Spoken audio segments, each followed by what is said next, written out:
standing outside of 325 4th Avenue here in Decatur, Alabama. I'm gonna break down this wholesale deal for y'all. A wholesale is when you get a property under contract and then you have the rights to assign that contract to an investor buyer. So we got this lead from REI Print Mill, which is a postcard company.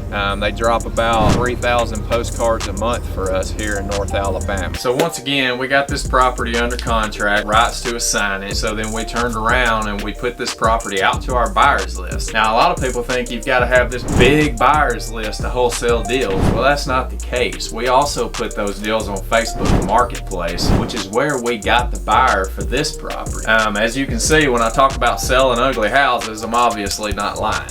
Look at this. So this is a very ugly house. So we got this property under contract for 15 grand through a postcard from REI Print Mill. We put the property out to our buyers list. Did not work, but we also put it on Facebook Marketplace, which is where we ended up getting the buyer. We assigned our contract to that buyer for $30,000, closed and collected a $15,000 check. So if you would like to learn the exact strategies on how we find these kind of houses, as well as how we buy properties with little to no money out of our own pocket, then DM me. Let's go.